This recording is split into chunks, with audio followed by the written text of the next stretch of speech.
xüsusi və təhlükəli olan bir məqamı diqqətinizə çatdırmaq istəyirəm. Vətəndaşlarımızın molların birindən aldığı 6 ədəd fincanın tərkibində kadmium və qurğuşun qatqısı olan maddələr aşkar oluna bilər. Bununla bağlı Qida Təhlükəsizliyi Agentliyi və Səhiyyə Nazirliyi birgə məlumat yayıb və müraciət edirlər ki, vətəndaşlar həmin fincanları geri qaytarsınlar. Fincanlar Sevinç Molda, Sinsay dükanından əldə edilib. Mən xəbəri xüsusi olaraq diqqətinizə çatdırmaq istəyirəm. Məsələ bundan ibarətdir. Qida Təhlükəsizliyi Agentliyinə, Avropa İttifaqının qida və yem məhsullarına dair çevik xəbərdarlıq sistemi vasitəsilə Polşadan daxil olan məlumata əsasən Çində fəaliyyət göstərən Market Union şirkəti tərəfindən istehsal edilən şüşə fincanlarda kadmium və qurğuşun ağır metalların miqrasiyası aşkar olunub və məlumata qeyd olunur ki, bu məhsulların 6 ədədi Azərbaycanda fəaliyyət göstərən Sevinç Mol Ticarət Mərkəzində yerləşən Sinsay mağazasına gətirilib, çatdırılıbdır.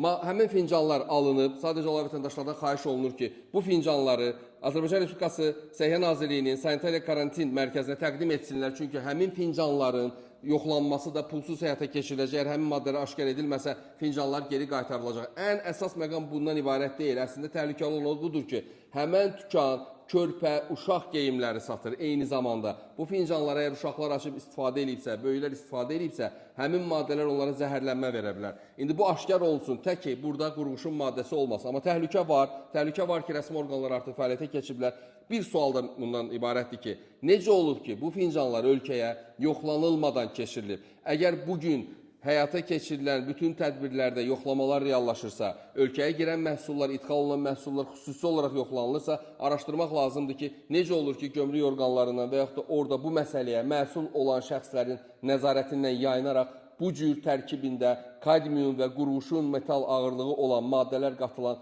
fincanlar Azərbaycana daxil ola bilib. Bu videonu paylaşın ki, insanların qarşısına çıxsın və mən hesab edirəm ki, Sinsay mağazasının rəhbərliyi də bu məsələyə görə məsuliyyət daşıyır və onlar da çalışmalıdır ki, son günlərdə kimə satıblarsa bu fincanları, o şəxsləri tapsınlar və fincanların geri qaytarılmasına və yoxlanılmasına nail olsunlar. Videonu maksimum paylaşmanızı xahiş edirəm.